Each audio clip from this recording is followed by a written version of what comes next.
The Crosley Supersport, or the fancy Hotshot, is one of the coolest cars on the planet, as far as I'm concerned.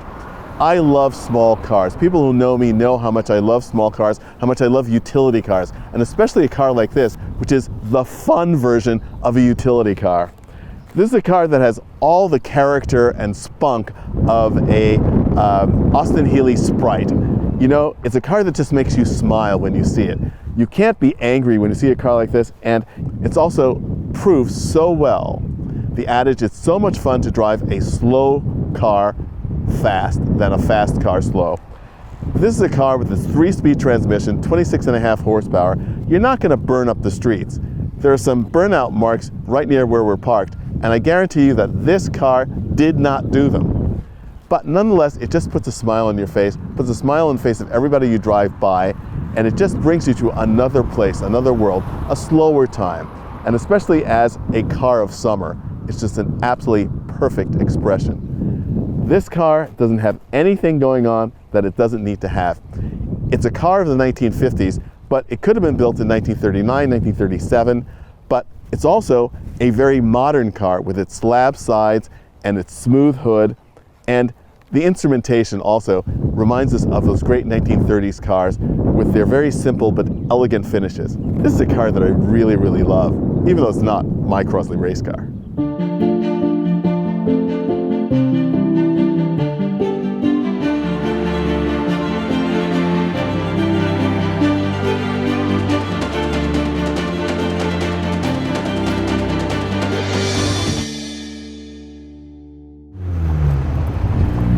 Fewer things bring more pleasure than a lovely summer day near the ocean in a nice, characterful, quirky, open car.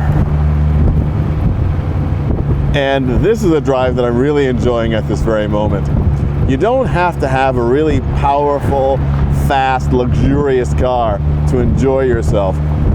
It doesn't have to be overly sporty. It doesn't even have to be particularly good looking.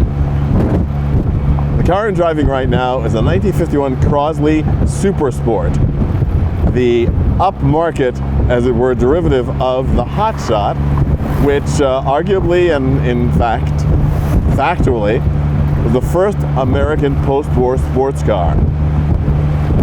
When the Hotshot was introduced, Powell Crosley, the brilliant industrialist, had realized his dream of making a car. He had thought about making a car from the time he was a very young man, early in the century, and he finally realized his dream in the late 1930s when he introduced his little 2-cylinder sort of people's car, a car that competed in price and market position with the American Bantam, the American version of the Austin 7.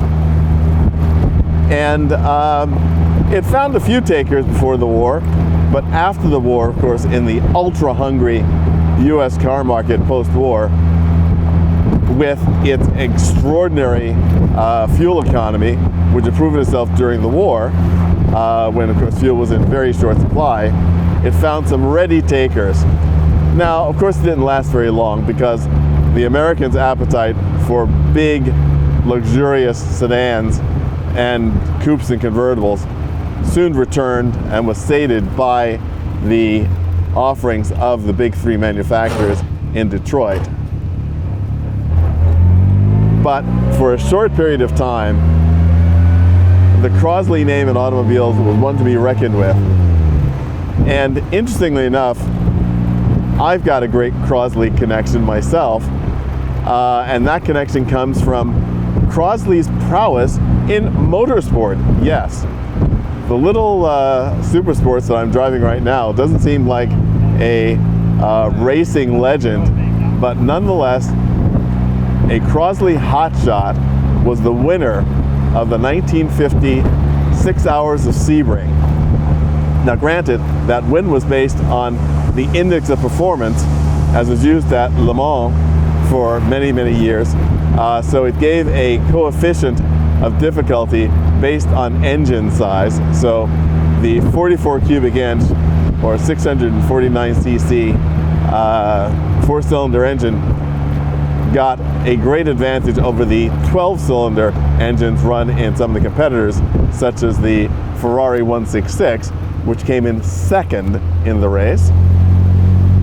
And the Crosley actually only covered 89 laps, while the Ferrari covered, I think, 128 laps, something like that, maybe 108 laps. So it obviously went a considerably longer distance. Nonetheless, something was established then, and that was the fact that here was a very durable, tunable, overhead cam, lightweight four-cylinder engine that could have great sporting applications. And indeed, under the hood of a number of cars like Fiatas, the Crosley engine found great success in motorsport in the early 1950s. And that's where my Crosley connection comes in. I used to vintage race a great car built in 1950 called the Crosley Gardner Special, built by a fellow called Chuck Gardner in Glendale, California. And he based it on a Crosley Hotshot Super, so a model with doors. The standard Hotshot just had cutaways. And then later you could buy a half door for a Hotshot, but if you had full doors, you had a Sport or Super Sport. And he did several modifications to the body, all in aluminum, and the car won its class wherever it went across Southern California and Nevada in 1953 and 54. And it was equipped with a bored-out 846cc version of the Crosley engine, putting out 47 horsepower, which is considerable considering the light weight of the body. Had all sorts of period trick equipment on it, including running on Halabrand magnesium sprint car wheels. It was quite something, and I had a great time. Was I the fastest guy on the track? Never, but I had such a great time in a wonderful sports car, and it just showed the great versatility of this platform, because sitting behind the wheel of this very stock Super Sport brings me back the feeling of my old race car. And one of the other things that's great about this car and makes it very much a car of summer is the fact that this car was generously donated to the Audrain Automobile Museum by a great supporter, the late Judy McClellan. Judy's a fabulous lady of great presence and style, whose father, C. Thomas Claggett Jr., bought this car new and kept it here on Aquidneck Island for their summers here. And so Judy literally grew up with the car, and it was present at a number of great Audrain Cars and Coffee events over the years.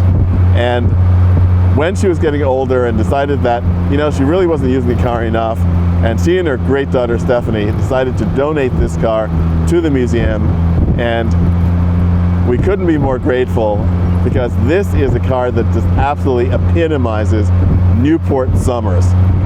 And for us to be able to use this car in fulfilling our mission of preserving, celebrating, and sharing automotive history, especially history of Newport, we couldn't be happier.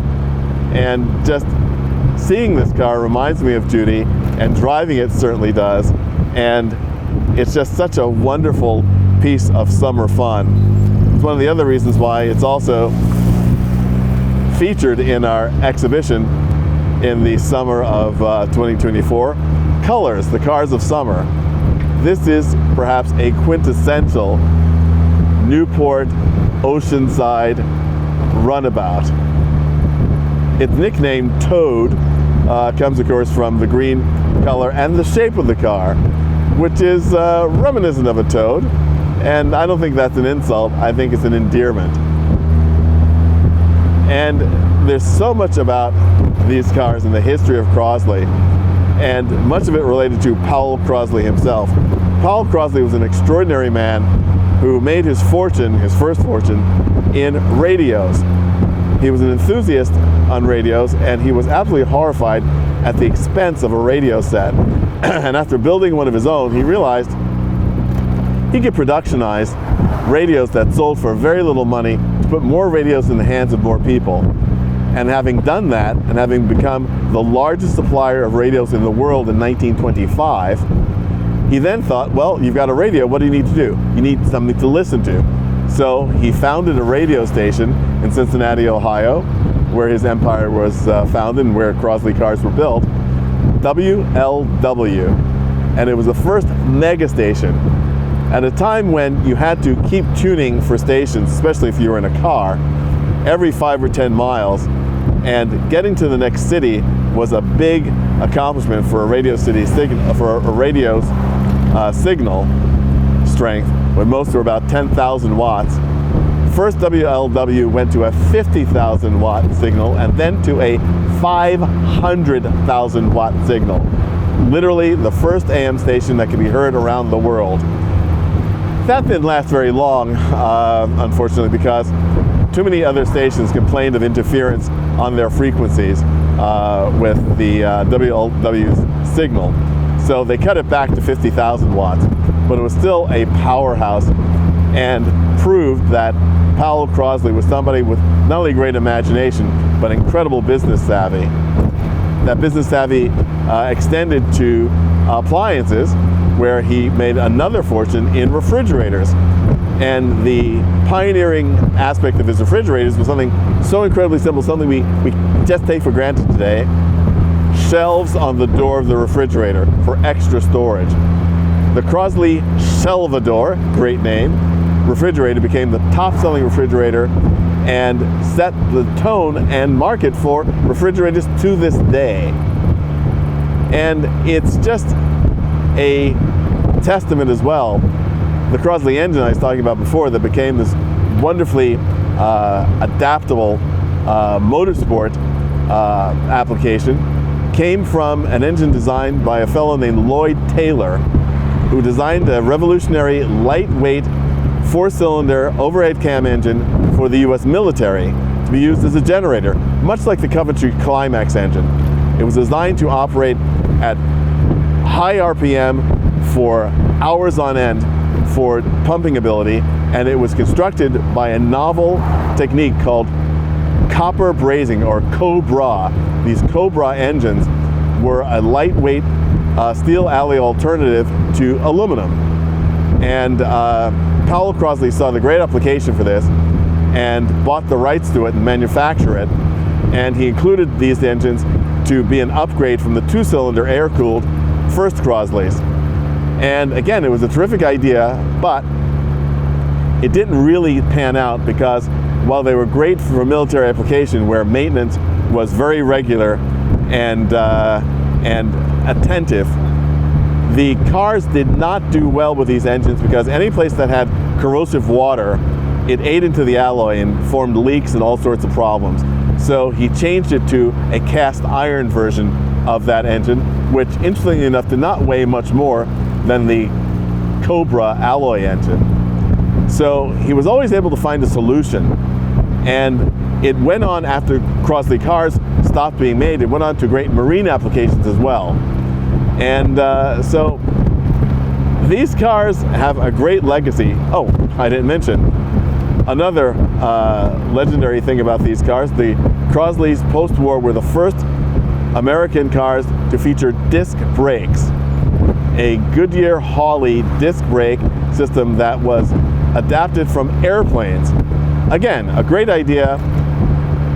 Very quickly, however, they switched to drum brakes, because in the Midwest winters, the aluminum alloy for the calipers of the brakes would cause them to seize, which was not a good thing. And so, much like the Cobra engine, he went to a more traditional hydraulic drum brake later. It still takes nothing away from the amazing versatility and imagination of Powell Crosley and the Crosley car.